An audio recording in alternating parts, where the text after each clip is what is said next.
करते हैं अपने NS87 की। एक है जिनका मैंडेट चुराया गया है और एक जो है वो है मैंडेट चोर।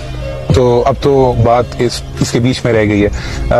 लेकिन पीटीआई ने ये इलेक्शन फेयर एंड स्क्वायर जीता है और इखलाकी जीत भी उन्हीं की बनती है, मॉरल जीत भी उन्हीं की है और रिजल्ट भी उन्हीं के फेवर में ही होना चाहिए था। एक आपने वीडियो देखी होगी, हमारे एक दोस्त ने खुशाब के वो काफी वायरल हुई। मैंने उसकी तस्दीक करने की कोशिश की और पता ये लगा कि PP81 की जो ऊपर वाला हमारा हल्का है उसमें 52% कास्टिंग थी और जो PP82 है उसमें 1,13,000 टोटल वोट कास्ट हुए हैं। PP81 में 1,34,000 वोट कास्ट हुए हैं। दोनों पीपीज की कास्टिंग मिलाएं तो ये 2,47,000 वोट बनते हैं।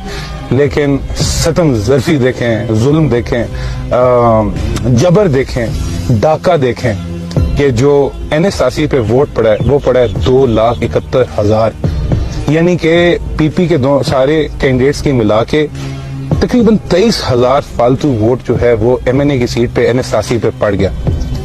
अब मुझे ये भी रिपोर्ट मिली है कि जो मुबारकी के लिए PMLN के दफ्तरों में जा रहे हैं वो थोड़ा शर्मिंदा हैं, तो शर्मिंदा तो होना पड़ेगा क्योंकि हक सच की बात यह है कि पीटीआई ने ये इलेक्शन जीता है और मंड के जीता है, भरपूर तरीके से जीता है और हमें अपनी कमियां माननी पड़ेंगी।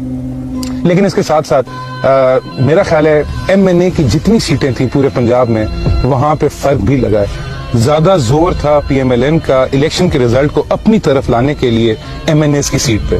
नवाज शरीफ साहब को आप देख लें, यास्मीन राशिद से वो हार रहे थे, सुबह उठे हैं तो नवाज शरीफ साहब जीते हुए हैं और बाकी सारे कैंडिडेट्स यानी कि peoples party, Jamaat Islami, TLP के जो उम्मीदवार उधर लड़ रहे थे उन्होंने अपना वोट भी कास्ट नहीं किया, उनके सारों के आगे 0-0 लिखा आ रहा था।